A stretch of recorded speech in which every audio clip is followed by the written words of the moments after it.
സഭയെ ഏതെങ്കിലും തരത്തിൽ താറടിച്ചാലേ അവർക്ക് 10 ആളെ കിട്ടുള്ളൂ എന്ന് ചിന്തിക്കുന്നവരുണ്ട്. ഈ ഇടയിൽ ഒരു ഉദാഹരണം കണ്ടില്ലേ? മാർപ്പാപ്പ സ്വവർഗ അനുരാഗിയുടെ കല്യാണം ആശീർവദിക്കാൻ അനുവദിച്ചു എന്നുള്ള ഭയങ്കര പ്രചരണമാണ്. സത്യത്തിൽ എന്താ?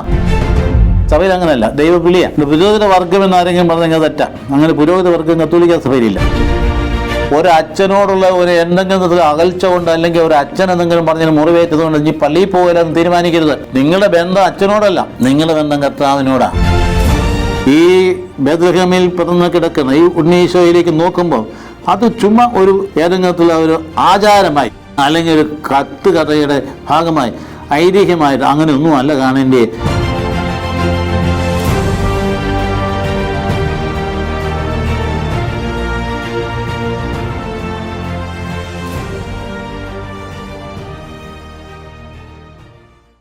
പ്രിയപ്പെട്ട സഹോദരി സഹോദരങ്ങളെ, തിരുപ്പിറവിയുടെ തൊട്ടടുത്ത് നാം എത്തി നിൽക്കുന്നു. നമ്മുടെ മനസ്സിൽ ഓണകാട്ടി കാലം കയറ്റടിച്ച് തട്ടിക്കളിക്കുന്ന ഉണ്ണി മിശിഹ നമ്മുടെ ഹൃദയത്തിന് ആനന്ദവും സന്തോഷവും പ്രകാശവും പരത്തിക്കൊണ്ട് വ്യാപരിക്കുമ്പോൾ സമീപത്ത് നിൽക്കുന്ന 2 പേരും നീതിമാനായ യോസേപ്പ്, ഒപ്പം തന്നെ പരിശുദ്ധാത്മാവിൽ നിറഞ്ഞ കന്യക. പലപ്പോഴും ഈ കന്യകയെക്കുറിച്ച് പറയുമ്പോൾ വ്യത്യസ്തങ്ങളായ ധാരണകളാണ് കത്തോലിക്ക സഭയ്ക്ക് പുറത്തുള്ള ചില സമൂഹങ്ങൾ എടുത്ത് പറയും. കത്തോലിക്ക സഭയെ തന്നെ എങ്ങനെയെങ്കിലും താഴ്ത്തിക്കെട്ടി എങ്ങനെയെങ്കിലും അതിനെ വികൃതമാക്കി കാണിക്കണം എന്ന് ചിന്തിക്കുന്ന ഒരു വിഭാഗം പണ്ടുണ്ടായിരുന്നു. അപ്പം അത്രയുമില്ല. എങ്കിലും ഇന്നും അക്കൂട്ടത്തിൽ ചില പാസ്റ്റർമാരെ സഭയെ ഏതെങ്കിലും തരത്തിൽ താറടിച്ചാലേ അവർക്ക് 10 ആളെ കിട്ടുള്ളൂ എന്ന് ചിന്തിക്കുന്നവരുണ്ട്. ഈ ഇടയിൽ ഒരു ഉദാഹരണം കണ്ടില്ലേ? എന്താ? മാർപ്പാപ്പ സ്വവർഗ അനുരാഗിയുടെ കല്യാണം ആശീർവദിക്കാൻ അനുവദിച്ചു എന്നുള്ള ഭയങ്കര പ്രചരണമാണ്. സത്യത്തിൽ എന്താ? മാരേജിൻ്റെ സാക്രമെന്റോ ആരാധനക്രമോ ബന്ധപ്പെടുത്താതെ കർത്താവിൻ്റെ കരുണ പ്രകടിപ്പിക്കണം. പാപത്തെ വെറുക്കുകയും പാപിയെ സ്നേഹിക്കുകയും ചെയ്യണമെന്ന് പറഞ്ഞ് കർത്താവിൻ്റെ പ്രബോധനമാണ് മാർപ്പാപ്പ എടുത്തു പറഞ്ഞത്. സ്വവർഗ അനുരാഗികൾ എന്ന് പറയുന്ന മനുഷ്യരുതൻ. അതുകൊണ്ട് ഇവര് വളരെ ദീർഘമായ ഒരു ഡോക്യുമെൻ്റാണതേ. അതായത് മാർപ്പാപ്പ എന്തെങ്കിലും കാര്യം പറയുമ്പോൾ പെട്ടെന്ന് പൊടുന്നനെ ഒരു അഭിപ്രായം പറയല്ല. ഇങ്ങനെയുള്ള കാര്യങ്ങൾ പറയുമ്പോൾ അതിന് പഠനത്തിന് ഒന്നാന്തരം ആധികാരിക പ്രബോധക സമിതിയുള്ള സമൂഹം കത്തോലിക്ക സഭയെന്ന് പറയും. ഇവിടെ ചില വാർഷന്മാർ ചിലപ്പോൾ നിങ്ങൾ യൂട്യൂബിൽ കാണാൻ സാധിക്കും. എത്ര പുച്ഛത്തോടെയാണ് പാപ്പായൊക്കെ കാണുന്നു. കത്തോലിക്ക സഭയും കാണുന്നു. അയാൾ എന്നൊക്കെയാ പറയും. ആ ഞെളിഞ്ഞ് ഇപ്പോൾ കണ്ടാലും തോന്നുന്നു ഇയാളെന്തൊരു സങ്കടമേ തോന്നുന്നുള്ളൂ. ഇയാൾക്ക് ഉള്ള അജ്ഞതയൊന്നുമില്ല, അഹങ്കാരമാണ്. ഇതേക്കുറിച്ച് പറഞ്ഞതിപ്പോൾ ഒരുപക്ഷെ ഈ യൂട്യൂബിൽ നിങ്ങൾ ശ്രദ്ധിച്ചിട്ടുണ്ടാവും. എന്നിട്ട് മാർപ്പാപ്പ ഇങ്ങനെ സ്വവർഗ അനുരാഗിയുടെ കല്യാണം ആശീർവദിക്കാൻ വൈദികരെ അനുവദിച്ചിരിക്കുന്നു എന്നാണ് പ്രസ്താവന. കല്യാണം എന്നുള്ള പദം പോലും ഉപയോഗിച്ചിട്ടില്ല. വിവാഹം എന്ന പദം ഉപയോഗിച്ച് നിങ്ങൾക്കത് കിട്ടും. ടെക്സ്റ്റ് വേണമെങ്കിൽ യൂട്യൂബിൽ കിട്ടുന്ന ആ ടെക്സ്റ്റ്. ഇങ്ങനെയുള്ള കാര്യങ്ങളെക്കുറിച്ച് വരുമ്പോൾ വളരെയധികം ദീർഘമായ ആഴ്മേറിയ പഠനം നിർവഹിച്ചതിന് ശേഷമാണ് അതേക്കുറിച്ചൊരു തീരുമാനം പറയുക. വിശ്വാസ തിരുസംഘം എന്നൊന്നുണ്ട് കത്തോലിക്ക സഭയിൽ. അതിനുള്ള ഒന്നാമത്തെ പ്രീഫെക്റ്റ് ഉണ്ട്. പണ്ട് കാർഡിനൽ റാറ്റ്സിംഗർ അതിൻ്റെ പ്രീഫെക്റ്റായിരുന്നു. അതിൻ്റെ കീഴിൽ നല്ല ഒന്നാന്തരം പണ്ഡിതന്മാരായ 10,000 കണക്കിന് 1-2 ഇവിടെ വേദപുസ്തകം കൈപ്പിടിച്ചുകൊണ്ട് അക്ഷരാർത്ഥത വ്യാഖ്യാനിക്കുന്ന പാസ്റ്റർമാരെ പോലെ അല്ലത്. കത്തോലിക്ക സഭയ്ക്ക് വചനത്തോട് പ്രാധാന്യമില്ലെന്നൊക്കെ ചുമ്മാ അങ്ങ് പറഞ്ഞേക്കുക. വാസ്തവത്തിൽ ഞങ്ങളൊക്കെ ഈ പഠനത്തിൽ എന്താ സംഭവിച്ചത്? ഒരു 7 വർഷമെങ്കിലും മിനിമം ഇത് എഴുതിയ ഭാഷയിൽ കൈപ്പിടിച്ചുകൊണ്ട് നടന്നവരാ ഞങ്ങൾ. എഴുതിയ ഭാഷ ഹീബ്രുവിലും ഗ്രീക്കിലും എഴുതിയ സ്ഥലത്ത് പോയി താമസിച്ച് പഠിച്ചവരാ. ഇസ്രായേലിൽ തന്നെ ആർക്കിയോളജിയും ജോഗ്രഫിയൊക്കെ. അത് പഠിക്കാൻ വേണ്ടി എത്ര ഭാഷകൾ പഠിക്കേണ്ടതായിട്ട് വന്നു. അതിനകത്ത് ഒരു ബിരുദം സമ്പാദിക്കാൻ, ഡോക്ടറേറ്റ് എടുക്കാൻ വേണ്ടി കണ്ടീഷനായിട്ട് 10 ഭാഷയെങ്കിലും പഠിച്ചിരിക്കണം. അതുപോലെ 1000 കണക്കിന് പണ്ഡിതന്മാർ കത്തോലിക്ക സഭയിലുണ്ട്. അന്നേരമാണ് ഇവിടെ ഇന്നും പറഞ്ഞുകൊണ്ടിരിക്കുക വചനം. എന്നിട്ട് ചിലപ്പം നാമധേയ ക്രിസ്ത്യാനികൾ എന്നൊക്കെ പറയും. നാണമില്ലാത്ത മനുഷ്യർ, നാമധേയ ക്രിസ്ത്യാനികൾ എന്നൊക്കെ അങ്ങ് പറഞ്ഞേക്ക്. അതുകൊണ്ട് കത്തോലിക്ക സഭ ആരും പിന്നോട്ട് മാറ്റി നിർത്തത്തില്ല. ദൈവവചനം പഠിപ്പിക്കുന്നില്ലെന്നോ പഠിക്കുന്നില്ലെന്നോ ജനത്തിന് ബോധ്യമുണ്ടോ എന്ന് നമുക്ക് വേറൊരു കാര്യം. അത് ഒരുപാട് മാറ്റങ്ങൾ കരിസ്മാറ്റിക് മൂവ്മെന്റ് വന്നതിന് ശേഷം ഉണ്ടായിട്ടില്ലേ? വചനോപാസന ഒരുപാട് വർദ്ധമാനമായിട്ടില്ലേ? ഏത് വീട്ടിലാണ് ദൈവജനത്തിൻ്റെ ഗ്രന്ഥമില്ലാത്ത? അപ്പോൾ അതുകൊണ്ട് അക്കാര്യങ്ങളെക്കുറിച്ചൊക്കെ സഭയെക്കുറിച്ച് പറയുമ്പോൾ ഏറ്റവും ആധികാരികമായി ദൈവജന ആരംഭം തൊട്ട് പ്രഘോഷിച്ചുകൊണ്ട് കത്തോലിക്ക സഭയാണ്. കാരണം എന്നാൽ ആ സഭയുടെ ഏറ്റവും മൗലികമായ പ്രവൃത്തി പരിശുദ്ധ കുർബാനയും. ആ കുർബാനയുടെ ഘടനയിൽ ഏറ്റവും ആദ്യത്തെ ഭാഗം വചന ശുശ്രൂഷയാണ്. അത് എല്ലാ കാലങ്ങളിലും നടന്നിരുന്നു. ആഘോഷമായി വേശുദ്ധഗ്രന്ഥം പൊക്കിപ്പിടിച്ചുകൊണ്ട് വന്ന് മുഖം മറിച്ച് പൊക്കുമ്പോൾ ഉറക്ക വായിച്ചിട്ട് തന്നെ വ്യാഖ്യാനിക്കുന്നതായിരുന്നു പ്രസംഗം എന്ന് പറയും. അത് ഏറ്റവും നൂറ്റാണ്ട് മുമ്പ് തുടങ്ങിയതാണ്. വത്തിക്കാൻ കൗൺസിൽ കുറെ കൂടെ പ്രചാരത്തിലേക്ക് കൊണ്ടുവന്നു ആ വിശുദ്ധ പഠനം. അപ്പം അതുകൊണ്ട് ഇതേക്കുറിച്ച് ആക്ഷേപങ്ങളൊക്കെ കേൾക്കുമ്പം തനിക്ക് തന്നെ ആത്മാഭിമാനം ഇല്ലാതെ ചില കത്തോലിക്ക വിശ്വാസികൾ പോലും അതിന് മറുപടി ചില കമൻറ്റിൽ കാണാറുണ്ട്. ഇങ്ങനെയുള്ള ആളുകളുടെ കമൻറ്റ് ഇട്ടിരിക്കുന്ന കാണാൻ തോന്നിപ്പോകാം സഭയെക്കുറിച്ച് എന്ത് മനസ്സിലാക്കിയിട്ടാണ്. ഇന്നലെ എന്താ സംഭവിക്കുന്നത്? മാർപ്പാപ്പ ഇങ്ങനെ പഠനവിധേയമാക്കിയ ഒരു വിഷയത്തെ സംബന്ധിച്ചിടത്തോളം അടിസ്ഥാന പ്രമാണം എന്താ? പാപത്തെ വെറുക്കുകയും പാപിയെ സ്നേഹിക്കുന്ന കാരണവാനായ കർത്താവാണ് പാപ്പായുടെ ഉള്ളിലിരിക്കും. പാപിനിയായ സ്ത്രീയെ ഇങ്ങനെ കല്ലെറിയാൻ വേണ്ടി കൊണ്ടുവന്നു കഴിഞ്ഞപ്പോൾ നിങ്ങൾ പാപം ചെയ്യാത്തോ കല്ലെറിയട്ടെ എന്ന് പറഞ്ഞപ്പോൾ കല്ലുകൾ താഴെ പോയി. തമ്പുരാനോട് ചോദിച്ചു, നിന്നെ ആരും കല്ലെറിഞ്ഞില്ലേ? നീ പൊക്കോ, മേലിൽ പാപം ചെയ്യരുത്. ഇതല്ലേ ഇവിടെ അനുഭവം എന്ന് പറയുന്നു. സക്കായിയുടെ പാപങ്ങൾ ക്ഷമിച്ചില്ലേ? ഇവനും അബ്രഹാമിൻ്റെ പുത്രനാണെന്ന് പറഞ്ഞില്ലേ? ഇതുതന്നെ ഇവിടെ സ്വർഗ അനുരാഗികളുള്ള സമീപനത്തിൽ അവരെ ആട്ടി പുറത്താക്കരുതെന്നേ ഉദ്ദേശിച്ചിട്ടുള്ളൂ. ഒരു വൈദികൻ്റെ സംബന്ധിച്ചാൽ സൗദീൻ്റെ അടുത്ത് വന്നു കഴിഞ്ഞാൽ അവനെ അനുഗ്രഹിക്കാം, അവനെ ആശീർവദിക്കാനുള്ള കല്യാണാശീർവാദം അല്ലത്. തെറ്റിദ്ധാരണ ഉണ്ടാകരുത്. നമ്മുടെ അടുത്ത് ഏതൊരു വൈദികൻ്റെ അടുത്തും എപ്പോഴും വരുന്നതാണല്ലോ, അച്ഛാ ഒന്ന് പ്രാർത്ഥിക്കണം, തലയൊക്കെ വെച്ച് പ്രാർത്ഥിക്കണം. അച്ഛൻ പ്രാർത്ഥിക്കുന്നു, അത് മാത്രമേ ഉദ്ദേശിച്ചുള്ളൂ. അവരെ തലയൊക്കെ വെച്ച് പ്രാർത്ഥിക്കണം. അതോടുകൂടി ആയിരിക്കാം ഒരുപക്ഷെ അവർക്ക് മനസ്സാന്തം ഉണ്ടായിക്കൊണ്ട് വരിക. സഭയുടെ മൗലികമായ പഠനം സ്ത്രീയും പുരുഷനും തമ്മിലുള്ള ആ ബന്ധത്തിലാണ് വിവാഹം നിലനിൽക്കുന്നത്. അതിന് ഒരു മാറ്റവും ഒരു കാലത്തും ഇല്ല. തെറ്റിദ്ധാരണ പരത്തി മറ്റേ പാപ്പ തെറ്റ്, അതിൻ്റെ കൂടെ ചില ആൾക്ക് ചേർന്ന് പാപ്പായ്ക്ക് തെറ്റ് പറ്റിയിരിക്കുന്നു എന്നൊക്കെ പറയുന്ന മണ്ടത്തരങ്ങളെ നമ്മളത് ആ രീതിയിൽ അതിൻ്റെ മുഖവരയ്ക്ക് എടുത്താൽ മതി. അതുകൊണ്ട് ആ ഒരു കാര്യം എന്ന് പറഞ്ഞതുപോലെയാണ് പരിശുദ്ധ കന്യാമറിയത്തെ കർത്താവിൻ്റെ സഭ പഠിപ്പിക്കുന്ന അവർ നിത്യകന്യകയാണ്, അമലോത്ഭവയാണ്, ദൈവത്തിൻ്റെ അമ്മയാണ്, സ്വർഗാരൂപരിയ. ഈ 4 കാര്യങ്ങൾക്ക് മാറ്റമൊന്നുമില്ല സഭയിൽ. അതൊന്നും ആരാധനയൊന്നുമല്ല.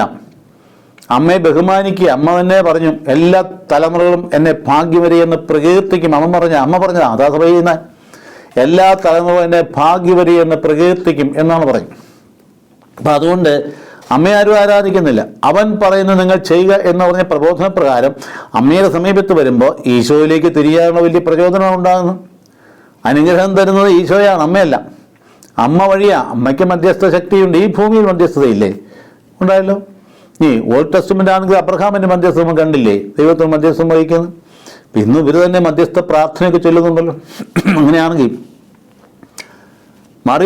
മറിയം എന്നൊക്കെ പറയും ഒരു പുച്ഛത്തോടുകൂടി, മറിയാരാധന.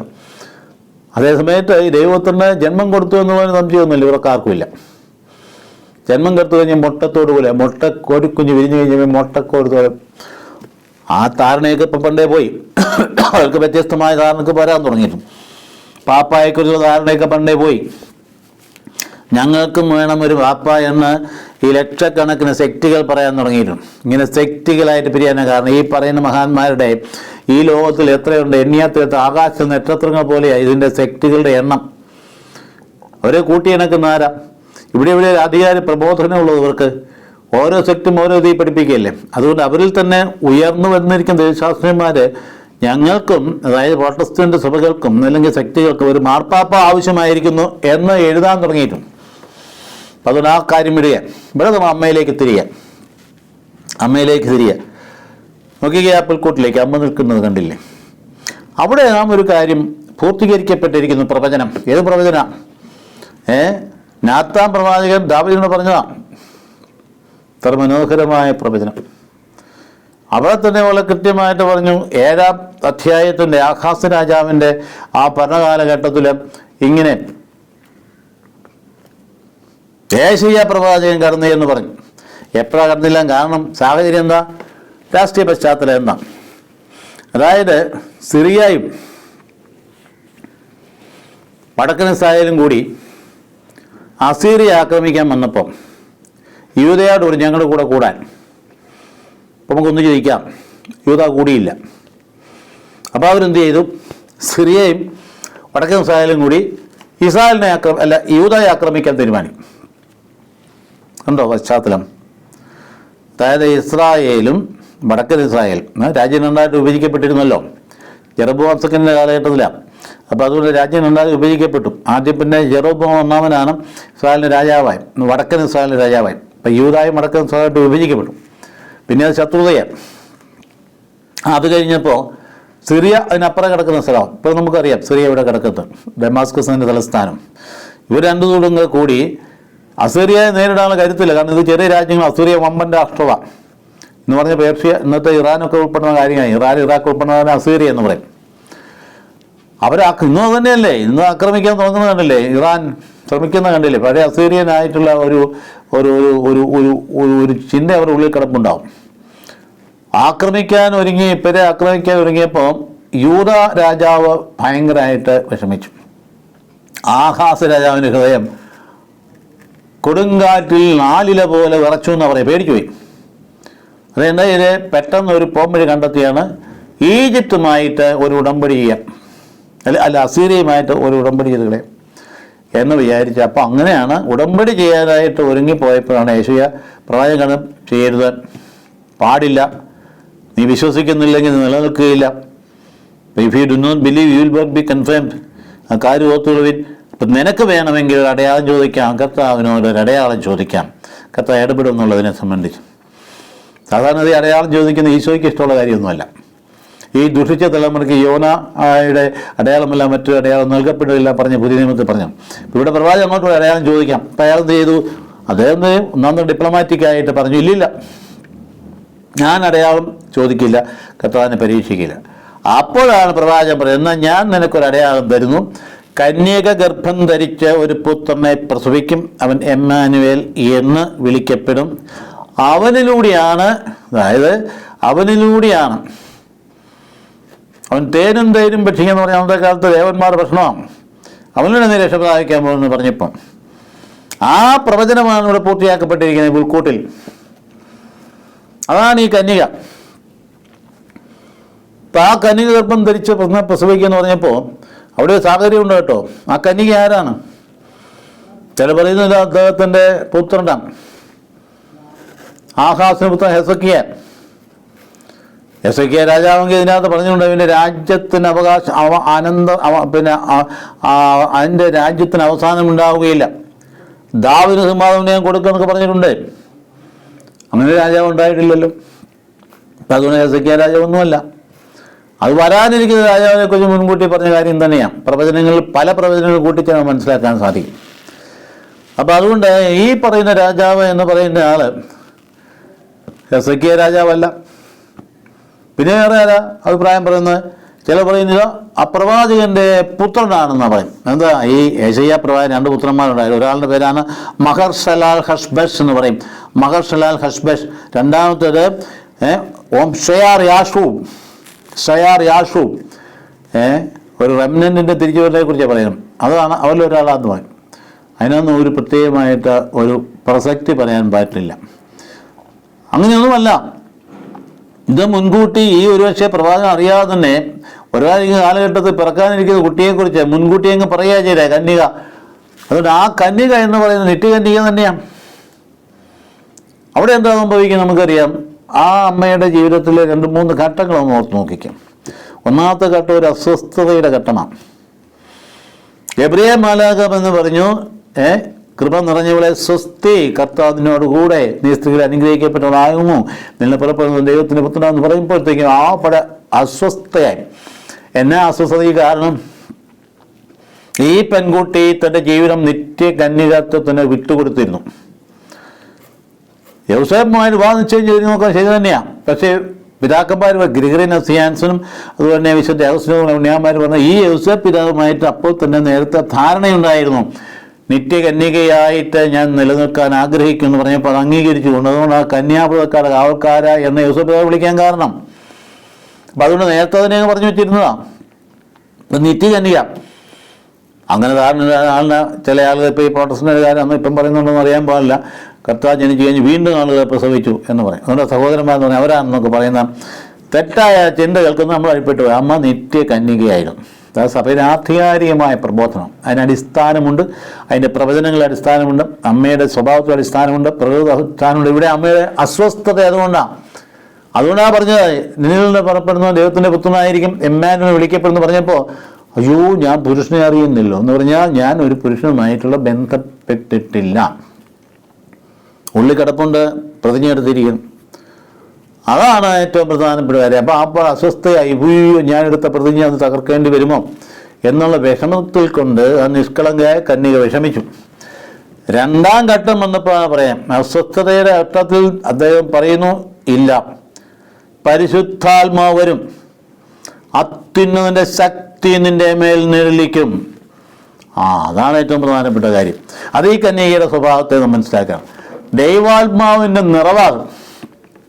അതുകൊണ്ടാണ് അമലോത്ഭവയായിരിക്കുന്നത്. അല്ല, കത്തോലിക്ക സഭ കണ്ടുപിടിച്ച കാര്യമൊന്നുമല്ല, അത് വേദവസ്തുവിനെ പ്രഘോഷിക്കുന്ന ദൈവാത്മാവിന് നിറവാ, കൃപ നിറഞ്ഞവളാണ്. അത് തന്നെയല്ല, അത്യുന്നതന്റെ ശക്തി നിന്റെ മേൽ നിഴലിക്കും. അതുകൊണ്ട് ഇത് രൂപപ്പെട്ടു വന്നു. അതുകൊണ്ട് സ്വർഗാരോഹണത്തിന് മുമ്പിലെ രഹസ്യം അത് തന്നെയാണ്. ആ അമ്മ നേരെ അങ്ങ് എടുക്കപ്പെട്ടു പുത്രനിലേക്കും. അത്യുന്നതന്റെ ശക്തി നിന്റെ മേൽ നിഴലിക്കും എന്ന് കൃത്യമായിട്ട് പറയും. അപ്പോൾ അതുകൊണ്ട് അമ്മയുടെ ജീവിതത്തിൻ്റെ ഘട്ടങ്ങൾ രണ്ടാമത്തെ ഘട്ടമാണ്, വളരെ തീവ്രമായ ഘട്ടമാണെന്ന് ഓർക്കുക. ആലോചിച്ച് നോക്കിയേ, സക്കറിയ പ്രവാചകനെ അന്ന് ആരാധനാ കേന്ദ്രത്തിന് നടുവിൽ അതിവിശ്വ സ്ഥലത്ത് മലഹ വന്നെന്ന് പറഞ്ഞതുപോലെ അല്ല ഇവിടെ പറഞ്ഞേ. അവിടെ സംശയിച്ചത് കൊണ്ട് നീ മൂകനാകുമെന്ന് പറഞ്ഞു. ഇവിടെ സംശയിച്ചിട്ടൊന്നുമില്ല. ഇവിടെ ചോദ്യം ചോദിച്ച് ക്ലാരിഫിക്കേഷൻ ചോദ്യം ചെയ്യുള്ളൂ. അമ്മയെ വിശ്വസിക്കുകയുണ്ടോ, അല്ലാതെ സംശയിച്ചു, ദൈവത്തെ സംശയിച്ചില്ല. പക്ഷെ അന്ന് വളരെ സൂക്തമായ നല്ല വ്യക്തമായ മറുപടി കിട്ടി. പരിശുദ്ധാത്മാവ് വരും, അത്യുന്നതന്റെ ശക്തിന്റെ മുന്നിലേക്ക്. ഏത് പരിശുദ്ധാത്മാവാം? സൃഷ്ടികർമ്മത്തിന്റെ ആരംഭത്തിൽ തന്നെ ദൈവം തൻ്റെ ആത്മാവ് ജലത്തിൽ ചലിച്ചു കൊണ്ടിരുന്നു എന്ന് പറയുന്ന വിശുദ്ധഗ്രന്ഥത്തിന്റെ ആദ്യത്തെ 1-ാം അധ്യായത്തിന്റെ 1-2 വാക്യങ്ങളിൽ പറയുന്ന പരിശുദ്ധാത്മാവാം. പ്രപഞ്ചത്തിന്റെ സൃഷ്ടി നടത്തിയവൻ ഈ ആത്മാവിലാണ്. ഈ ദൈവാത്മാവാണ് പ്രവാചകന്മാരിലൂടെ ഈ സമൂഹത്തെ നേർവഴിക്ക് നയിക്കാൻ വഴി കാണിക്കാതായിട്ട് ഇറങ്ങി പുറപ്പെട്ടു. അപ്പോൾ ഈ ദൈവാത്മാവാണ് വരും എന്ന് പറഞ്ഞു. ഈ ദൈവാത്മാവാണ് അമ്മയിൽ വന്നിരിക്കുന്നതും. അതെ, പിന്നീടുണ്ടോ ഈ സൃഷ്ടികർമ്മത്തിൻ്റെ നവസൃഷ്ടിയാകുന്ന ഈശോമിശിഹായുടെ ജനനത്തിൽ ഈ ആത്മാവിൻ്റെ പ്രവർത്തനമാണ്, പുരുഷന്റെ ഇടപാടിലല്ല. അത് കഴിഞ്ഞാണ് സഭയാകുന്ന സഭയുടെ കർത്താവ് ശരീരത്തിൻ്റെ ആ സൃഷ്ടികർമ്മത്തിൽ ആത്മാവാണ് ആരംഭിക്കുന്നത്. അതാണ് പെന്തക്കോസ്തായിൽ പാവുകളുടെ രൂപത്തിൽ ഇറങ്ങി വരുന്നു എന്ന് പറയും. ഇപ്പം സഭയുടെ ജന്മത്തിൽ നിന്ന് തന്നെ പരിശുദ്ധാത്മാവാണ്. പിന്നെ അങ്ങോട്ട് മുമ്പോട്ട് പോകുമ്പോഴാ സ്ത്രീഹന്മാരെ നയിച്ചത് ആരാ? ആത്മാവിനെ സ്വീകരിച്ചതിന് ശേഷമാണ് ഇവർക്ക് ധൈര്യം ഉണ്ടായത്, ശക്തരായി തീർന്നു. അങ്ങനെ മുമ്പോട്ട് പോകുന്നു. ഇനി നേരിട്ടെടുത്താൽ നമ്മുടെ കാര്യം വന്നാലോ, വ്യക്തിപരമായി നമ്മുടെ ഹൃദയത്തിൽ ഈ ആത്മാവ് ചലിച്ചാൽ നമ്മൾ ഉണർവുള്ളവരായി. ഈ ആത്മാവ് ചലിച്ചാൽ നവസൃഷ്ടി ഉണ്ടാകും. ഈ ആത്മാവ് ചലിച്ചാൽ നമുക്ക് അസാധ്യമായ കാര്യങ്ങൾ സാധ്യമായിട്ട് മാറും. ഈ ആത്മാവ് നശിച്ചാൽ ഇരുട്ട് നേരെ പമ്പ കിടക്കും.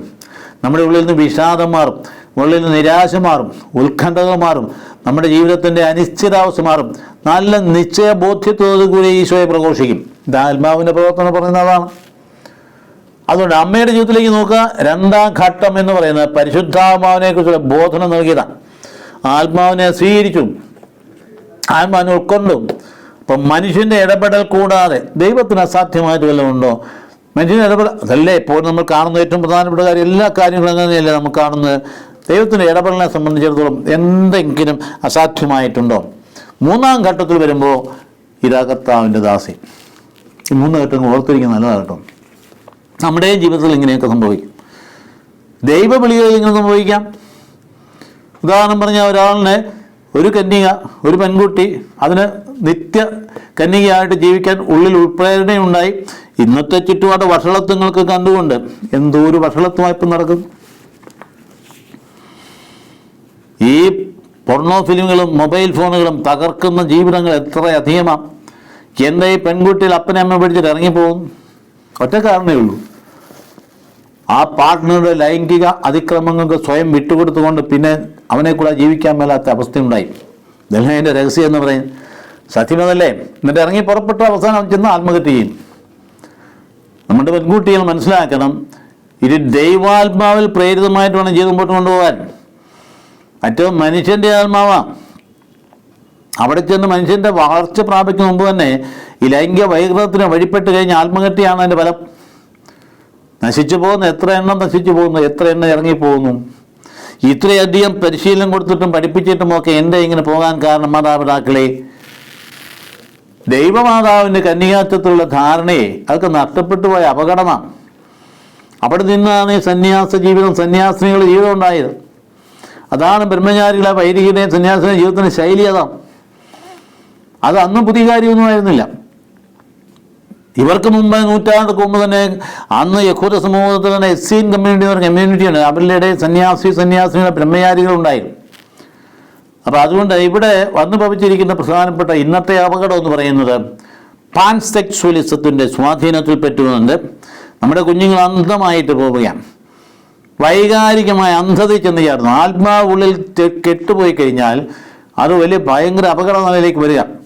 വിശ്വാസം എന്ന് പറയുന്നത്, ജീവനുള്ള വിശ്വാസം എന്ന് പറയുന്നത് അത് ജീവിതമാണ്. അല്ലാതെ നമ്മൾ തലയ്ക്കകത്തിരിക്കാനുള്ള പ്രമാണങ്ങളൊന്നുമല്ല. ജീവനുള്ള വിശ്വാസം എന്ന് പരിശുദ്ധാത്മാവ് ഉള്ളിൽ കറങ്ങി നമ്മുടെ ജീവിതം നവീകരിക്കുകയും രൂപപ്പെടുത്തുകയും വഴി നടത്തുകയും ചെയ്യുന്നതാണ്. ആ വിശ്വാസം തിന്മയിൽ നമ്മളെ മാറ്റി നിർത്തും. തിന്മയുടെ കെട്ടുകളിൽ പെടാതെ നോക്കും, കെണിയിൽ വീഴാതെ കാക്കും. അപ്പം പ്രകാശം ഉള്ളിലുണ്ടായിരിക്കും. ആ പ്രകാശം ഉള്ളിൽ ഉണ്ടാകത്തക്ക രീതിയിൽ നമ്മുടെ കുഞ്ഞുങ്ങളുടെ, നമ്മുടെ കുടുംബങ്ങളുടെയൊക്കെ അന്തരീക്ഷം മാറ്റിയെടുക്കേണ്ടതല്ല. പോട്ടെ, നമുക്കത് വിശദീകരിക്കാനായിട്ട് സമയമില്ല. അതിൻ്റെ ആ കണക്കുകളൊക്കെ പറയാൻ അന്തം വിട്ടുപോകും. പെൺകുട്ടികൾ നശിച്ചു പോകുന്നതിൻ്റെ കണക്കെടുത്ത് വെച്ചാലുണ്ടല്ലോ അന്തം വിട്ടുപോകും. എവിടെ ഉത്തരവാദിത്വം മാതാപിതാക്കൾക്ക്? എന്തേ ഈ ആരാധനയിലും കൗതാശ ജീവിതത്തിലും താല്പര്യമില്ലാത്ത പോയത്? അതിന് പരിണത ഫലമല്ലേ വന്ന് ഭവിച്ചിരിക്കും. ഒരു കാലത്ത് ഇങ്ങനെ ആയിരുന്നില്ലല്ലോ. എത്ര ഭക്തിയോടും താല്പര്യത്തിൽ വളർന്നു വന്ന തലമുറയാണ് നമ്മുടേത്. ഇന്ന് പെൺകുട്ടികൾക്ക് അതുണ്ടോ? ഇല്ലാത്ത കുഞ്ഞുങ്ങളുടെ കുഴപ്പമാണോ? കൊടുക്കാൻ മാതാപിതാക്കൾക്ക് ഉള്ളിലൊന്നുമില്ല, ശൂന്യത, ഭൗതികമായ തിമിരം ബാധിച്ചിരിക്കുന്നതുകൊണ്ടാണ്. ജീവിതത്തിൽ ആക്രാന്തം വർദ്ധിച്ചു. പ്രാർത്ഥിക്കാൻ തന്നെ പ്രാർത്ഥിക്കുന്നത്, അയ്യോ അച്ഛ പ്രാർത്ഥിക്കണം, എന്തിനു വേണ്ടിയാ അച്ഛൻ പ്രാർത്ഥിക്കണം? എന്തിനു വേണ്ടി? എനിക്ക് അങ്ങോട്ട് ദുബായിക്ക് ഒരു വീസ കിട്ടാൻ വേണ്ടി. ഓക്കെ, അവിടെ പ്രാർത്ഥിച്ചു, കിട്ടി. അവിടെ ചെന്ന് കഴിഞ്ഞാൽ അവിടെ സ്വസ്ഥത വല്ലതും ഉണ്ടോ? പിന്നെ അടുത്ത പ്രാർത്ഥന, അയ്യോ ഇവിടുന്ന് അതിലും ഭേദമാണ് അങ്ങോട്ട് പോകാൻ, കാനഡയ്ക്ക് പോകാൻ, അയ്യോ കാനഡയ്ക്ക് വേണ്ട വീസ കിട്ടണം, അയ്യോ അതിനെ പ്രാർത്ഥിച്ചു, കാനഡയിലും ചെയ്യും. എന്നിട്ട് അവിടെ സ്വസ്ഥതയുണ്ടോ? അത് കഴിഞ്ഞ് അയ്യോ പ്രാർത്ഥിക്കണം, അവിടെ അയ്യോ ഇച്ചിരി മെച്ചമാണ് ഓസ്ട്രേലിയ, അങ്ങോട്ട് പോകുന്നത് നല്ലതാണ്, അങ്ങോട്ട് പോകാൻ പ്രാർത്ഥിച്ചു, അതും കിട്ടി, എല്ലാം കിട്ടുന്നുണ്ട്. അവിടെ ചെന്ന് കഴിഞ്ഞിട്ടോ അയ്യോ ഇതിനേക്കാളൊക്കെ ഭേദം അമേരിക്ക, അങ്ങോട്ട് പോയത്. എവിടെ മനുഷ്യ നിനക്ക് സ്വസ്ഥത എന്ന് പറയും? ദൈവാത്മാ ഉള്ളിലുണ്ടെങ്കിൽ അവിടെ അല്ല സ്വസ്ഥത കൈവരുന്നേ. അപ്പം അതുകൊണ്ട് അമ്മയുടെ ജീവിത ശൈലി എന്ന് പറയുന്നത് വളരെ പ്രധാനപ്പെട്ട കാര്യമാണ്. അത് മനസ്സിലാക്കേണ്ടതാണ്, ഏറ്റവും പ്രധാനപ്പെട്ട കാര്യമാണ്. അമ്മ അവിടെ ഏത് സാഹചര്യത്തിലാണ് ഉണ്ടായിരുന്നത്?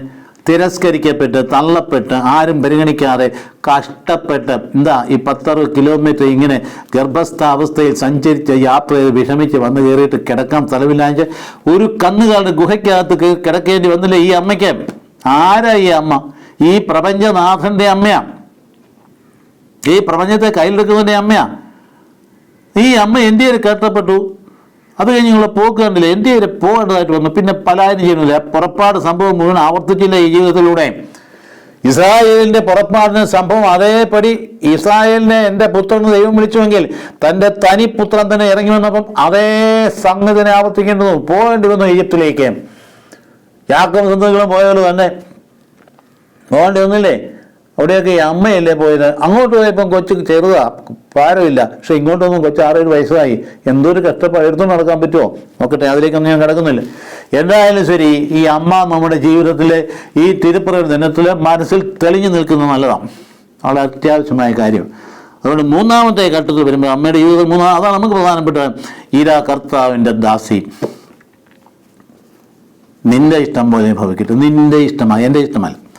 എനിക്ക് വീസ കിട്ടാനുള്ള കാര്യമല്ല, നിന്റെ ഇഷ്ടമാണ് വീസ കിട്ടുന്നത്, കിട്ടട്ടെ.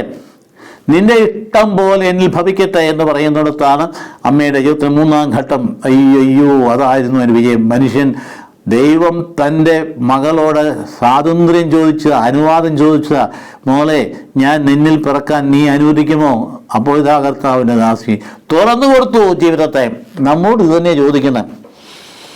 നീ അന്ധകാരത്തിന് നടുവിലൂടെ നടന്നു നീങ്ങുമ്പോൾ, നിന്റെ ചുറ്റുപാടുള്ള തിന്മകളൊക്കെ കണ്ടുകൊണ്ട് നീങ്ങുമ്പോൾ, ഈ തട്ടിപ്പിൻ്റെ യുഗത്തോടെ നീങ്ങുമ്പോൾ എന്തൊരു വഴക്കും വക്കാണോ, എന്തൊരു കാര്യം ഇപ്പം കാണിക്കുന്ന എന്തൊക്കെയാണ് അട്ടിപ്പിട്ടി. എന്നിട്ട് കേസ് ചുമ്മാ കേസ് എടുത്തേക്കുക, വെറുതെ കേസ് എടുക്കുക, ആരുടെ പേരിലും കേസ് എടുക്കുക, ഏത് നേതാവിനും കേസ് എടുക്കുക. ഇതൊക്കെയാണ് ധാർഷ്ട്യം എന്ന് പറയും. മനുഷ്യന് ഈ ജനാധിപത്യത്തിൽ എതിർ ശബ്ദം പുറപ്പെടുവിക്കാൻ അധികാരമില്ലേ, അവകാശമില്ലേ, എതിർക്കാൻ അവകാശമില്ലേ, അധികാരമില്ല, ഡിസിപ്ലിൻ പാലിക്കാം, ഒക്കെ നല്ലത് തന്നെ. പക്ഷേ കാണുന്നതിനും ഒക്കെ നേരെ മനുഷ്യനെ അങ്ങോട്ട് വരട്ടെ പേടിപ്പിച്ച് കേസെടുത്തും പുറകെ നടത്തിച്ചുകൊണ്ട് വിഷമിപ്പിക്കാമെന്ന് വിചാരിച്ചു കഴിഞ്ഞാൽ അതൊന്നും ശരിയായ രീതിയല്ല. ഒക്കെ തിരിച്ചടിയുണ്ടാവും. അങ്ങനെയുള്ള വിചാരിച്ചോ, ഇതാ നിന്റെ തലമുക്ക് മുകളിൽ ആ വാള് തൂങ്ങിക്കിടപ്പുണ്ട്, നിന്റെ തലയിലേക്ക് വീഴാൻ പോകുന്ന നീ എന്നും ഈ അധികാരത്തിൽ ഇരിക്കുകയില്ല.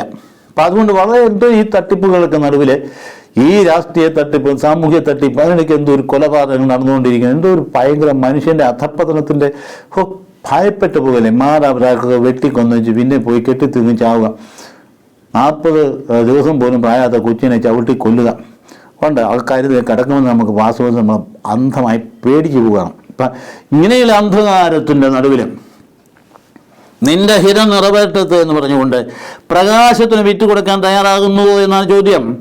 ജീവിതം പ്രകാശം വിറ്റുകൊടുക്കാൻ തയ്യാറാകുന്നുവോ? അങ്ങനെ ഒരു വ്യക്തി ഒരു സമൂഹത്തിലുണ്ടെങ്കിൽ തന്നെ അവിടെ പ്രകാശം പരത്തിക്കൊണ്ടിരിക്കും. നേരെ എതിരായിട്ട് സന്യാസത്തെയും വൈദ്യജീവിതത്തിലെയും ഒക്കെ അപഹേളിക്കുകയും പരിഹസിക്കുകയും ചെയ്ത് പിശാചിന്റെ പണിയാണ്. ഒരുത്തനും ഇനി പെൺകുട്ടികളെ മടത്തിൽ വിടാൻ പാടില്ല. ഈ പറയുന്നവനാരാ? ദൈവത്തിന് പത്ത് നീക്കാൻ വില്ലനാകാരിയിരിക്കും. ആരും ഉരുട്ടിക്കയറ്റുന്ന ദൈവവിളി, അത് ആത്മാവിന്റെ പ്രചോദനം ഉള്ളിൽ നിന്ന് വരുന്നതാണ്. ദൈവപ്രചോദനം അതിനെ തടസ്സപ്പെടുത്തുന്നതിന് തെറ്റാ ചെയ്യുന്ന, അല്ല ആരും നിർബന്ധിച്ചാരെയും സന്യാസത്തിലേക്ക് വിടുകയല്ല. ഉള്ളിൽ നിന്നുണ്ടാകുന്ന പ്രചോദനത്തെ തടസ്സപ്പെടുത്തുന്നത് അത് ദൈവബുദ്ധ പദ്ധതിക്ക് എതിരായിട്ട് പോകുന്ന പോക്കാണ്. അപ്പം അതുകൊണ്ട് ഇരാകർത്താർ നാസി എന്ന് പറയുന്നിടത്ത് കൃത്യമായിട്ട് നമുക്ക് ഇന്നത്തെ ഒന്നാമതരം പ്രചോദനം നമുക്ക് ആ ഒരു കാര്യത്തിൽ നിന്നുണ്ട്. ഞാൻ പറഞ്ഞുവല്ലോ, അവിടെ വളരെ ഭംഗിയായ രീതിയിൽ ആ പ്രവചനത്തിൽ പറഞ്ഞിരിക്കുന്നത് ആ കന്യക നിത്യകന്യക. പലപ്പോഴും യുവതി ഗർഭം ധരിച്ചത് താമസിച്ചിട്ട് അതെന്താണെന്നറിയോ, ഹീബ്രു ഭാഷ യുവതി എന്നാണ് പറഞ്ഞത്. അതാണ് പലപ്പോഴും എടുത്ത ട്രാൻസ്ലേറ്റ്. അന്നേ അത് പിന്നെ സെപ്റ്റജന്തിലേക്ക് ട്രാൻസ്ലേറ്റ് ചെയ്തപ്പോൾ യുവതി എന്നർത്ഥമുള്ള പദമല്ല സെപ്റ്റജന്തിൻ്റെ ഗ്രീക്കിൽ ഉപയോഗിച്ചിരിക്കും. അതെന്ത് പദം ഉദ്ദേശിക്കുക? പാർത്തേനോസ് എന്ന പദം ഉദ്ദേശിച്ചിരിക്കും. അത് കറക്റ്റ് കന്യക എന്ന് തന്നെ അർത്ഥം. ഹീബ്രു ഭാഷയിൽ പറഞ്ഞിരിക്കുന്നിടത്ത് യുവതി ഗർഭം ധരിച്ച് പുത്രനെ പ്രസവിക്കും എന്ന് പറയുമ്പോൾ ഗർഭധാരണ ശേഷിയുള്ള സ്ത്രീ എന്ന് മാത്രമേ അർത്ഥമുള്ളൂ. പക്ഷേ അത് സെപ്റ്റജന്തിലേക്ക് ട്രാൻസ്ലേറ്റ് ചെയ്ത് കഴിഞ്ഞപ്പോഴത്തേക്കും വളരെ കൃത്യം അതാരാ? യഹൂദന്മാർ തന്നെയാണ്. അവർ തന്നെയാണ് 10 പേര് കൂടി ചെയ്തതല്ലേ, 4-ാം നൂറ്റാണ്ടിൽ ചെയ്തതല്ലേ. സെപ്റ്റജന്തിലേക്ക് ട്രാൻസ്ലേറ്റ് ചെയ്ത് കഴിഞ്ഞപ്പോഴത്തേക്കും അത് കൃത്യമായിട്ട് പാർത്തേനോസ് എന്ന് ഉപയോഗിച്ചു എന്ന് പറയാൻ നിത്യകന്യക എന്ന അർത്ഥത്തിൽ തന്നെ. അതാണ് മത്തായി സുവിശേഷം 1-ാം കോട്ടിയേരും. മത്തായി സുവിശേഷം കോട്ടിയിരിക്കുന്നതാണ് 1-ാം 21 കന്യക ഗർഭം ധരിച്ച ഒരു പുത്രനെ പ്രസവിക്കും എന്ന് പറഞ്ഞിരിക്കുന്നത് യേശുപ്രവചനം കോട്ടിയിരിക്കുന്ന ഈ സെപ്റ്റജന്തിൽ വന്നിരിക്കുന്ന ട്രാൻസ്ലേഷൻ എടുത്തിരിക്കും. അപ്പോൾ അതിൻ്റെ അർത്ഥം വളരെ ക്ലിയറാണ്. ആലോചിച്ച് നോക്കിയാൽ സൈക്കോളജിക്കായിട്ട് പോലും ഇങ്ങനെ ഹൃദയത്തിൽ അല്ലെങ്കിൽ ആത്മാവിൽ നിറഞ്ഞ് താവിച്ച് ആരാധിച്ച് തൻ്റെ ഉദരത്തിൽ കിടന്ന ആ കുട്ടിയെ അതിനു വേണ്ടി ജീവിതം അർപ്പിച്ച് മുഴുവൻ അത് മാത്രം ശരണമായിട്ട് ജീവിക്കുന്ന ഏത് സ്ത്രീയുമായിട്ട് ആ സ്ത്രീക്ക് പിന്നെ രണ്ടാമതൊരു കുട്ടിയെ സ്വീകരിക്കാൻ മനസ്സ് വരുമോ?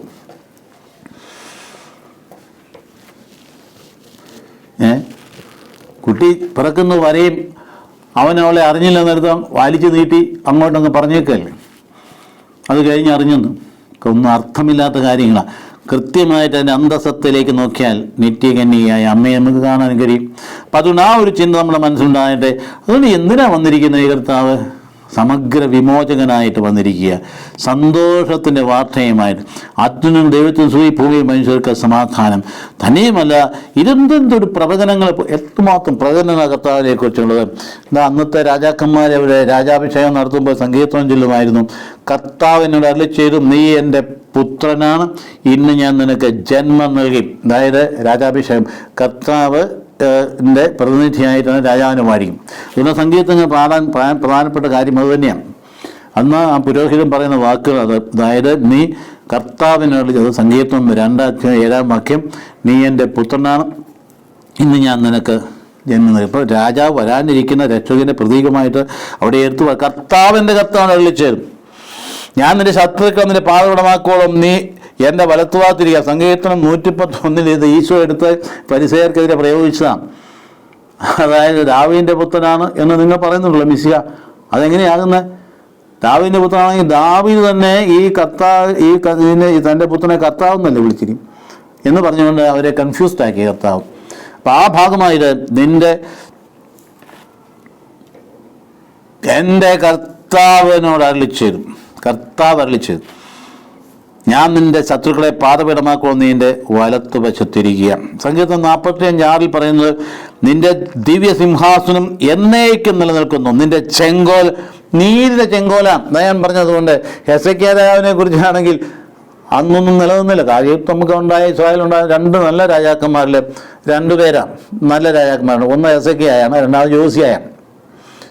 പക്ഷെ അവരുടെ ചെങ്കോലിൽ നിത്യമായി നിലനിൽക്കുന്ന ഓരോരുത്തരും പറഞ്ഞിട്ടില്ല.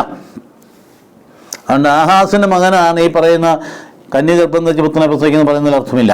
അത് ദൈവവചനമാണ്.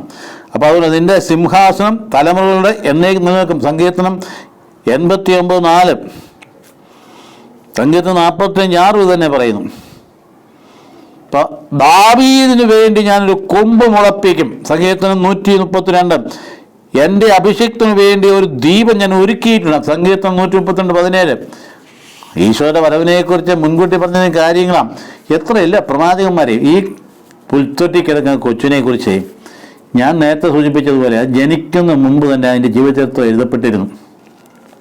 പ്രവാചകന്മാർ വളരെ ക്ലിയറായിട്ട് പറഞ്ഞിരുന്നു.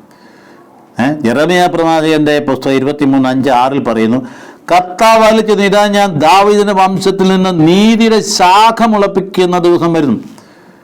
നീതിയുടെ ശാഖ എന്നാ പറഞ്ഞേ. കർത്താവ് അരുളിച്ചെയ്തു, അവൻ രാജാവായി വാഴുകയും ബുദ്ധിപൂർവ്വം ഭരിക്കുകയും ചെയ്യും. നാട്ടിൽ നീതിയും ന്യായവും അവൻ നടപ്പാക്കും. അവൻ്റെ നാളുകളിൽ യൂദ രക്ഷിക്കപ്പെടും, ഇസ്രായേൽ സംരക്ഷിതമായിരിക്കും. കർത്താവാണ് ഞങ്ങളുടെ നീതി. കർത്താവ് യാവേ സദേക്കെ, കർത്താവാണ് ഞങ്ങളുടെ നീതി എന്ന പേരിലായിരിക്കും അവനറിയും. യാവേ സദേക്കെ എന്ന് പറഞ്ഞാൽ കർത്താവാണ് ഞങ്ങളുടെ നീതി. മുൻകൂട്ടി പറഞ്ഞിരിക്കുന്ന കാര്യമാണ്. അപ്പോൾ ഈ കിടക്കുന്ന കൊച്ചെ നിസ്സാരക്കാരനല്ല, അത് പ്രവചനങ്ങൾ പൂർത്തീകരണമാണ്. നിങ്ങൾ ഓർക്കണം, BC 626 ജെറമ്യാ പ്രവാചകൻ രംഗപ്രവാചകൻ യോസിയ രാജാവ് ഭരിക്കുന്ന ഘട്ടങ്ങളിലാണ്.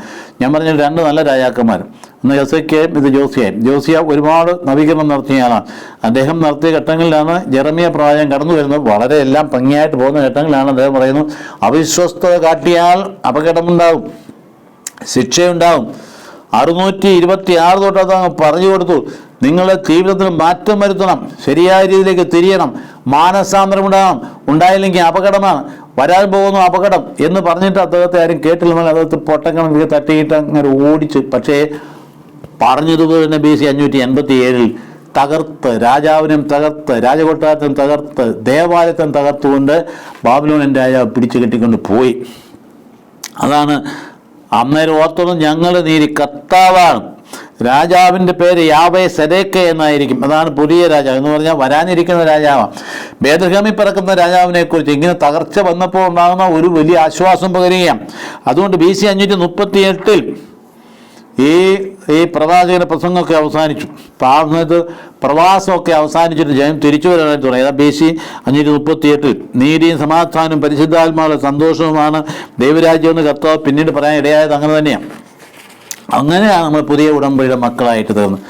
ആദ്യത്തെ ഉടമ്പടിയിൽ എന്തുമാത്രം ഉടമ്പടി ദൈവം മനുഷ്യനായിട്ട് ചെയ്തു ഓർത്ത് നോക്കുകയും, ഉടമ്പടിയുടെ മക്കളാണ് നമ്മൾ. ആദ്യത്തെ ഉടമ്പടി പുറപ്പാട് സംഭവമായിരുന്നു. അതിനു മുമ്പ് തന്നെ നോഹവുമായിട്ട് ദൈവം ഉടമ്പടി ചെയ്തു. പിന്നീട് എബ്രഹാവുമായിട്ട് എബ്രഹാമത്തിൻ്റെ ഉടമ്പടി നമുക്കറിയാം. ഉടമ്പടി പിന്നെയാണ് ജനവുമായിട്ട് ഇപ്പം പുറപ്പാടിന് ഉടമ്പടി ഉണ്ടാകും. ദാവീദ് രാജാവുമായിട്ട് വ്യക്തിപരമായ ഉടമ്പടി ചെയ്തു. ജെറമ്യാ പ്രവചനത്തിലാണ് പിന്നീട് വളരെ ക്ലിയർ കട്ടായിട്ട് പറയുന്നത്. അതായത് 31 വാക്യത്തിൽ, ഞാൻ എൻ്റെ നിയമം അവരുടെ ഉള്ളിൽ നിക്ഷേപിക്കും, അവരുടെ ഹൃദയത്തിൽ എഴുതും, ഞാൻ അവരുടെ ദൈവവും അവരെൻ്റെ ജനവുമായിരിക്കും. 31-33 ജെറമ്യാ. അതാണ് ഈശോ നമ്മുടെ ഹൃദയത്തിലെ. അത് മഷി കൊണ്ട് എഴുതിയല്ല, പലകയിൽ എഴുതിയല്ല, ഹൃദയത്തിൽ എഴുതപ്പെട്ടത്. അപ്പോൾ ഈശോയെ സ്വീകരിക്കുമ്പോഴേ ആ പുക്കൂട്ടി കിടന്ന് മോടകാട്ടി ചിരിക്കുന്ന കൊച്ചിനെ കുറിച്ച് ചിന്തിക്കുമ്പോഴേ അത് ഹൃദയത്തിൽ കിടന്ന് കൈയും കാലോട്ട് അടിക്കണം. കൊണ്ടു നടക്കണം. ഹൃദയത്തിൽ എഴുതപ്പെട്ട ഉടമ്പടിയാണ്. അപ്പം അതുകൊണ്ട് ഒരു നൂറ്റാണ്ട് മുമ്പ്, ജെറമ്യായ്ക്ക് ഏതാണ്ട് ഒരു നൂറ്റാണ്ട് മുമ്പ് യെശയ്യാ പ്രവാചകൻ മുൻകൂട്ടി പറഞ്ഞു, ഭൂമി ദൈവജ്ഞാനത്താൽ നിറയും. യെശയ്യാ 11:9. യെശയ്യാ വളരെ ക്ലിയർ ആയിട്ട് 9-നും 11-നും ഈശോയെക്കുറിച്ച് മുൻകൂട്ടി ഒരു ശിശു ജനിക്കും, ഒരു ശിശു ഭരിക്കും. അല്ല, സുന്ദരനായ രീതിയിൽ അവതരിപ്പിച്ചിരിക്കണം. ആ ശിശു ഭരിക്കുന്ന ഘട്ടങ്ങളെക്കുറിച്ച് എടുത്തു പറഞ്ഞപ്പോൾ അങ്ങ് ആവർത്തിക്കാൻ സമയമില്ല. അപ്പം അവരുടെ ആവർത്തിയങ്ങൾ ഞങ്ങൾക്ക് മാപ്പ് നൽകും, അവരുടെ പാപം മനസ്സിൽ തട്ടുകയില്ല. 31-37 ജെറമ്യാ പറയാം, പാപമോചകനായിരിക്കും. ഏത് രാജാവിനാണ് പാപം മോചിക്കാൻ അധികാരമുള്ളത്? ഇത് പാപമോചകനായിരിക്കുന്നു കൃത്യമായിട്ട് പ്രവാചകൻ പറഞ്ഞിരിക്കുന്നു. അതുകൊണ്ട് പുതിയ ഉടമ്പടി ഈശോയിൽ, എന്നിട്ട് അതുകൊണ്ട് കർത്താവ് ഈ പാനപാത്രം നിങ്ങൾക്ക് വേണ്ടി ചിന്തപ്പെടുന്ന പുതിയ ഉടമ്പടിയിലെ എൻ്റെ രക്തമാകുന്നു എന്ന് പറയാൻ കാരണമാണ്. പുതിയ ഉടമ്പടിയിലെ എൻ്റെ രക്തമാകുന്നു. അത് കർത്താവ് ഇങ്ങോട്ട് വന്നത് എന്തിനാ? പ്രവചനങ്ങളിലൂടെ പൂർത്തീകരിക്കുക. കാരണം ദൈവം തന്നെയായിരുന്നു ജനത്തിൻ്റെ ഇടയൻ. ദൈവത്തിൻ്റെ ജനത്തെ സൂക്ഷിക്കാൻ വേണ്ടി ഇടയന്മാർ നിശ്ചയിച്ചിട്ട് അവരവർ ജോലി ചെയ്തില്ല. ഞങ്ങൾ പലപ്പോഴും എൻ്റെ വിട എന്ന് പറയേണ്ടി വരുന്നവരാണ് ഞങ്ങളുടെ വിഭാഗം. ഇന്ന് പുരോഹിത വർഗമൊന്നുമില്ല. പണ്ട് ഇങ്ങനെ വർഗമെന്ന് പറഞ്ഞാൽ അപ്പനിൽ നിന്ന് മകനിലേക്ക്, മകനിൽ നിന്ന് മകനിൽ അങ്ങനെ പോകുന്നതാണ്. സഭയിൽ അങ്ങനെയല്ല, ദൈവവിളിയ. പുരോഹിത വർഗം എന്നാരെങ്കിലും പറഞ്ഞാൽ തെറ്റാ. അങ്ങനെ പുരോഹിത വർഗം കത്തോലിക്ക സഭയിലില്ല. അതായത് ഒരു മകൻ ഒരു പുരോഹിത വർഗം പുരോഹിതനായ അവൻ്റെ മകനെ ആക്കുന്നു, അങ്ങനെ രീതി പിടിയില്ല. ദൈവവിളിയ. എങ്കിലും ഞങ്ങളെ ഏൽപ്പിച്ച് ജോലി ചെയ്യാണ്ട് വരുമ്പോഴല്ലോ തമ്പുരാൻ പിടിക്കും, ചുറ്റിക്കും. അതുകൊണ്ട് വളരെ എസെക്കിയേലിൻ്റെ പ്രവചനത്തിൽ 34 വളരെ കൃത്യമായിട്ട് ഇത് തന്നെയാണ് പഠിപ്പിക്കും. എസെക്കിയേൽ 34 നോക്കിയോ, ഞങ്ങൾക്കെതിരെ പറഞ്ഞിരിക്കുന്ന കാര്യങ്ങളാണ്. പുരോഹിതന്മാരെ നിങ്ങൾ നിങ്ങളുടെ ജോലി ചെയ്യുന്നില്ല, അതുകൊണ്ട് നിങ്ങളുടെ കയ്യിൽ നിന്ന് ഞാൻ എൻ്റെ ഇടയ ജോലി എടുത്ത് ഞാൻ വേറെ ആൾക്ക് കൊടുക്കും, അല്ലെങ്കിൽ ഞാൻ തന്നെ എൻ്റെ ജനത്തെ നയിക്കും. ആരാ ഞാൻ? തള്ളയാടുകളെ സാവധാനം നടത്തുന്നു, കുഞ്ഞാടുകളെ മാറോട് ചേർത്ത് കൊണ്ടു നടക്കുന്നു, കാണാതെ ഒരു ആടിനു വേണ്ടി എൻ്റെ സ്വയം ജീവൻ ബലിയർപ്പിക്കുന്നു, അന്ന് ജീവൻ ബലിയർപ്പിക്കുന്നതിനേക്കാൾ വലിയ സ്നേഹമില്ല എന്നൊക്കെ പറയുന്ന ആ ഇടയന് വേണ്ടിയിട്ടാണ് ആ ഇടയനെ വന്ന് പറഞ്ഞിരിക്കുന്നത്. അത് പ്രവചനം നേരത്തെയാണ്. ഞാൻ അവർക്കൊരു ഇടയനെ നൽകും, എൻ്റെ ദാസനായ ദാവീദിനെ നിയമിക്കും. അവന് ദാവീദിൻ്റെ ഗോത്രം പറയാൻ കാരണം എൻ്റെ ദാവീദ് നിയമിക്കും. അവൻ അവയെ മേയ്ക്കും, അവൻ അവയെ പോറ്റുകയും അവരുടെ ഇടയനായിരിക്കുകയും ചെയ്യും. കർത്താവായ ഞാൻ അവരുടെ ദൈവമായിരിക്കും. അതായത് വെറും മനുഷ്യനല്ല, ദൈവമായിരിക്കും.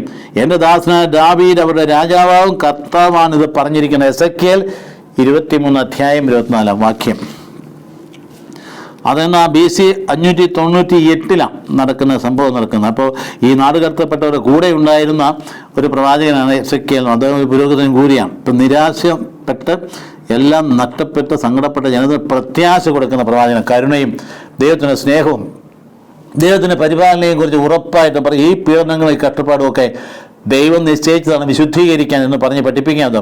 അപ്പോൾ വഴിതെറ്റിയവരെ തിരിച്ചു കൊണ്ടുവരാൻ, അതാണ് ഇടയൻ്റെ ജോലി. വഴി തെറ്റിയവരെ തിരിച്ചു കൊണ്ടുവരിക എന്നുള്ളതാണ്. അപ്പോൾ അവർക്ക് സമാധാനം. 34 അധ്യായം കൊണ്ട് നിങ്ങൾ വീണ്ടും വീണ്ടും എടുത്ത് വായിച്ചു നോക്കി. എന്നിട്ട് അച്ഛന്മാരെ കുറ്റം പറഞ്ഞുകൊണ്ട് എന്നുള്ള കാര്യമൊന്നുമില്ല. അത് എടുത്ത് വെച്ചുകൊണ്ട് നവീകരണത്തിലേക്കും വിശുദ്ധീകരണത്തിലും വരാനുള്ള പ്രേരണയെ കിട്ടണം. ദൈവം എന്താ ആഗ്രഹിക്കുന്നത്?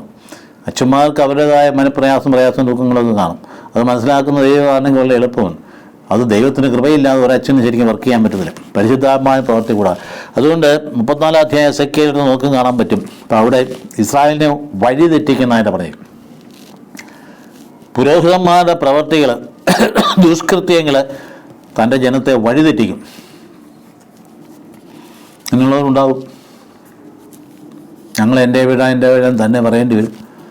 ചിലപ്പോൾ ഞങ്ങളുടെ സ്വഭാവം, ഞങ്ങളുടെ രീതിയിൽ, നമ്മൾ പെരുമാറ്റം, ഇടപെടലൊക്കെ വഴിതെറ്റിക്കാനിടയുണ്ട്. വാക്കുകൾ വഴിതെറ്റിക്കാനിടയുണ്ട്. മനുഷ്യരല്ലേ, ബലഹീനത കൊണ്ട് എന്തൊക്കെ പറഞ്ഞു പിടിപ്പിക്കാൻ അറിയാൻ പാടില്ല. ചിലപ്പോൾ എല്ലാ കാലത്തും എല്ലാ പ്രായത്തിലും ഒരേ ലെവലുണ്ടായിരിക്കണമെന്നില്ല, മാനസികമായ ധൈര്യം ഉണ്ടായിരിക്കണമെന്നില്ല. ഒരുപാട് സമ്മർദ്ദങ്ങൾ വഴിപ്പെട്ടുകൊണ്ട് ഒരുപക്ഷേ വല്ലാത്ത അവസ്ഥയിൽ കർത്താവിൻ്റെ ഹിതത്തിന് വിരുദ്ധമായിട്ട് പോയി എന്ന് വരാം. അതുകൊണ്ടാണ് അന്നേരം ഈ പ്രവചനം പറയുന്നത്, ഇസ്രായേലിനെ വഴിതെറ്റിക്കാനായിട്ടിടയിൽ നിങ്ങൾ ദുഷ്കൃത്യങ്ങൾ ഇസ്രായേലിനെ എൻ്റെ ജനത്തെ വഴിതെറ്റിച്ചു. അതുകൊണ്ട് എന്താ, ഞാൻ തന്നെ അവരുടെ ഇടയനായിരിക്കും. ഞാൻ തന്നെ എൻ്റെ ആടുകളെ അന്വേഷിച്ച് കണ്ടുപിടിക്കും, നീതിപൂർവ്വം അവയെ പോറ്റും, മേലിൽ അവർ ആർക്കും ഇരയാവുകയില്ല. ഓക്കെ, ദൈവം പറഞ്ഞിരിക്കും. ജനത്തിന് ഈ ബോധ്യം വേണ്ടേ? തങ്ങളെ സ്നേഹിക്കുന്ന ഇടയനാണ് കർത്താവ്. അതുകൊണ്ട് വിശ്വാസം ഉപയോഗിച്ചിട്ടെങ്കിലും പോകരുത്. ഒരച്ഛനോടുള്ള എന്തെങ്കിലും അകൽച്ച കൊണ്ട്, അല്ലെങ്കിൽ ഒരു അച്ഛൻ എന്തെങ്കിലും പറഞ്ഞതിന് മുറിവേറ്റതുകൊണ്ട് ഇനി പള്ളിയിൽ പോകരുതെന്ന് തീരുമാനിക്കരുത്. അങ്ങനെയുള്ള ആളുകളുണ്ടല്ലോ. അങ്ങനെ പോകരുത്. നിങ്ങളുടെ ബന്ധം അച്ഛനോടല്ല, നിങ്ങളുടെ ബന്ധം കർത്താവിനോടാണ്. അതുകൊണ്ട് ആ കർത്താവിനോട് പറയണം, ഈ അച്ഛനിൽ കാണുന്ന കുറവുകൾ കർത്താവെ പരിഹരിച്ച് തരയണമേ, പ്രാർത്ഥിക്കുക വേണ്ടിയും. അല്ല ഈ അച്ഛൻ എന്നോട് പറഞ്ഞു, പരുഷമായിട്ട് പറഞ്ഞു, എന്നെ അപമാനിച്ചതുകൊണ്ട് ഇനി മേലിൽ പള്ളിയിലോട്ടില്ല എന്ന് പറയുന്ന രീതി അങ്ങനെ ഉണ്ടായിരുന്നു. ഇപ്പം അങ്ങനെ ഉണ്ടോയെന്ന് പറയും. കുറേ കൂടി ഇന്ന് വിവേകം വന്നതുകൊണ്ട് അങ്ങനെ ഉണ്ടാകാൻ സാധ്യതയില്ല, ഉണ്ടായിട്ടുള്ള ചരിത്രത്തിൽ. അതുകൊണ്ട് ദൈവം എപ്രകാരം തൻ്റെ ജനത്തെ നയിക്കും, നേരിട്ടെന്നാണ് പറഞ്ഞത്, നേരിട്ടിടയനായിരിക്കും. അപ്പം ദാസനായ ദാവീദിനെ പോലെ അവിടുന്ന് രക്ഷകനായിരിക്കും, നല്ല ഇടയനായിട്ട് വരും. അതുകൊണ്ടാണ് ഈ കാണുന്ന ഇതാരാ ദൈവം, ഈ വന്നിരിക്കുന്ന ആൾ തന്നെയാണ്. അതുകൊണ്ട് നല്ല ഇടൻ, ഞാൻ നല്ല ഇടനാണെന്ന് തന്നെ പറഞ്ഞില്ലേ. അപ്പം അപകടങ്ങളെ കാത്തു പരിപാലിക്കും, വഴിയെ തെറ്റിനെ അന്വേഷിച്ച് കണ്ടെത്തുന്ന ആളാണ് നല്ല ഇടയൻ. അതുകൊണ്ടാണ് യോഹന്നാൻ 10:11 പറയുന്നു, ഞാൻ നല്ല ഇടയനാകുന്നു, ഞാൻ നല്ല ഇടയനാകുന്നു, ആടുകൾക്ക് വേണ്ടി സ്വജീവൻ ബലിയർപ്പിക്കുന്നു. അതുകൊണ്ട് ഒരേ സമയം ഇടയനും രാജാവ്, പുതിയ ഉടമ്പടിയുടെ മധ്യസ്ഥനാണ്. നമ്മൾ സമാധാനത്തിലേക്ക് കടക്കുകയാണ്. അതുകൊണ്ട് നമുക്ക് എന്താ പ്രധാനപ്പെട്ട കാര്യം എന്ന് നമ്മുടെ മനസ്സിൽ വെക്കേണ്ടത്, ഈ പ്രസംഗ സീരീസിൻ്റെ, ഈ പ്രഭാത സീരീസിൻ്റെ 3-ാമത്തെ ദിവസമാണ്. ഉണ്ണിപ്പിറവിക്ക് തൊട്ടടുത്ത് നമ്മൾ നിൽക്കുക. നമ്മൾ ഈശോയുടെ ജീവിതം തന്നെ നമ്മുടെ ജീവിതത്തിൽ ആവർത്തിക്കുന്നു നമുക്ക് കാണാൻ കഴിയും. അതായത് കർത്താവ് നമ്മുടെ ജനത്തിൻ്റെ ജീവിതം തന്നെ കർത്താവ് ആവർത്തിക്കും. ജനം ഈജിപ്തിലേക്ക് പോയിരുന്നു, ആ വഴി തന്നെ കർത്താവ് ആവർത്തിക്കുന്നത് കണ്ടില്ലേ. ഹേറോദോസിനെ ഭയപ്പെട്ട് അപ്പനും അമ്മയും കൊച്ചിനെ എടുത്തുകൊണ്ട് പോയില്ലേ ഈജിപ്തിലേക്ക്. 6-7 വർഷമാണ് ആ ഈജിപ്തിലേക്ക് പോയതിൻ്റെ തിരിച്ചു വന്നു. അതായത് അത് തിരിച്ചു വന്നു എന്ന് പറയുന്നതാണ്. ഇവൻ എൻ്റെ പ്രിയപുത്രൻ, ഇവനെ ഞാൻ എന്താ പറഞ്ഞത്, ദൈവം തന്നെ ഇസ്രായേൽ ശിശുവായിരുന്നപ്പം ഞാൻ അവനെ സ്നേഹിച്ചു, ഈജിപ്തിൽ നിന്ന് എൻ്റെ മകനെ ഞാൻ വിളിച്ചു. ഹോസിയ പ്രവാചകൻ 11:1. ഇസ്രായേൽ ശിശുവായിരുന്നപ്പം ഞാൻ അവനെ സ്നേഹിച്ചു, ഈജിപ്തിൽ നിന്ന് എൻ്റെ മകനെ ഞാൻ വിളിച്ചു. BC 721 അസീറിയൻ ആക്രമണം ഉണ്ടാകുന്നത്. അപ്പോൾ ഇസ്രായേൽ തകർന്നു.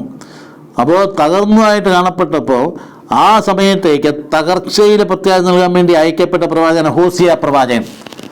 അദ്ദേഹം കടന്നു എന്ന് പറഞ്ഞത് എന്താ, കരുണയാ, മാനസാന്തരപ്പെടുവൻ. പക്ഷേ ജനം കേട്ടൊന്നുമില്ല.